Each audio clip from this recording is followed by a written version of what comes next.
I'm going to show you in this video how to make overpowered builds, and it's so simple and easy. There's two main factors to this. Number one is understanding status effects, and number two is understanding gear manufacturers. That's it, and it's not that hard. So let's start with the status effects. There are currently 6 status effects that we can utilize, 3 positive and 3 negative. The thing you need to know is which ones are positive and which ones are negative. So the positive status effects are PIM, which shrinks enemies and lowers their damage and resistance. There's Plasma, which applies a burning effect with a chance to interrupt enemies. And then finally, Cosmic. Enemies take cosmic damage and some damage is returned as health to the player. So it's basically like a lifesteal. And Cosmic is the rarest effect to find, so if you do find it, do not just throw it away. It is very rare, and if you can find a way to use it, you'll be way better off. Now, the negative status effects are Gamma, which does poison damage and chance that an enemy who is killed will explode, causing damage to the surrounding enemies.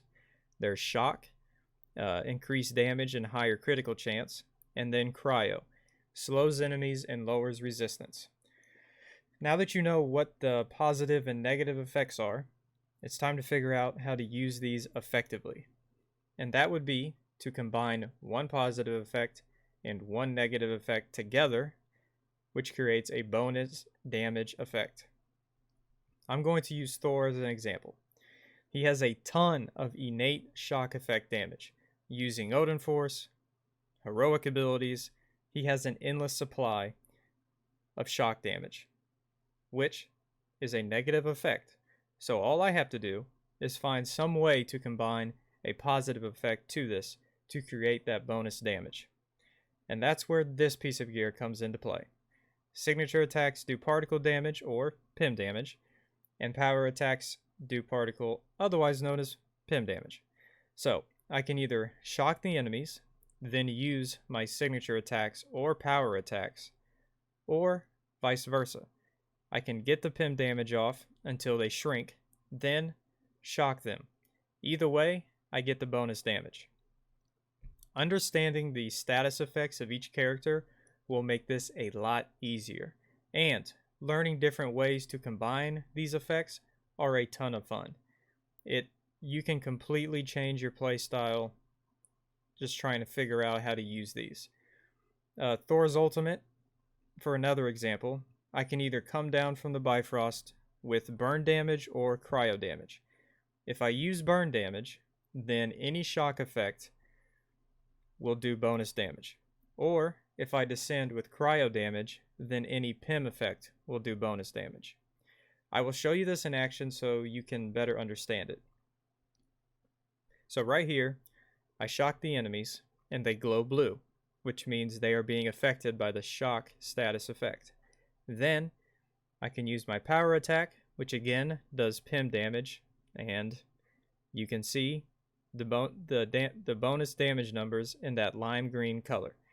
And these are power level 160 enemies, and it's making them look like nothing. Now, I want to shift gears a bit here, pun intended, to understanding the gear manufacturers. Each gear manufacturer has its own set of stats that it will give every time. So, let's go through these. Hammer Industries will give Might, Resolve, Proficiency, and Resilience. PIM Technology will give Proficiency, Valor, Might, and Intensity. Shield will give Resilience, Resolve, Intensity, and Valor. And then Stark Industries will give Precision, Resolve, Proficiency, and Resilience. Now, why are these important? Well, if you notice, these are all set around specific styles. Hammer, if you want to focus on melee. PIM, if you want high critical damage, critical chance, and your abilities to be stronger. Shield, if you want to be more tanky. And Stark, if you want to focus on ranged attacks. Sure, you can mix and match these if you want, but I would recommend finding a style for each character and finding gear manufacturers that match that style. For example, I'm going to use Thor again, because he's my main, so I have to. As you can see, all of his gear is Pimtech because I wanted him to have high melee damage, but most importantly, to have high heroic damage and critical damage, which is exactly what Pim offers. This top piece of gear is the exception, however. It has the same stats that I'm looking for, and the status effects to go along with Thor's kit. Also, if you're worried about not having enough melee damage, if you're going for a ranged build or a tanky build, then put whatever stats you're looking for into your minor artifacts, but keep the main 4 pieces of gear tailored to your playstyle. So, to sum all this up, find a playstyle for whatever character you're using and focus on getting the same manufacturer pieces. It will just make it a lot easier. And find a way to incorporate a positive and a negative effect into your build.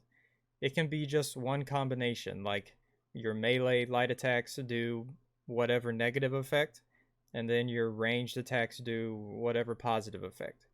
So then you have a sure way to get off guaranteed bonus damage. I know that there was a lot in this video, and I appreciate whoever stuck around till the end. If things are confusing or I lost you somewhere, comment, ask me questions, and I will answer them. If you enjoyed this video or found it helpful, give it a like, and if you really enjoyed it, subscribing would be greatly appreciated. Thank you for watching, and I'll see you in the next one.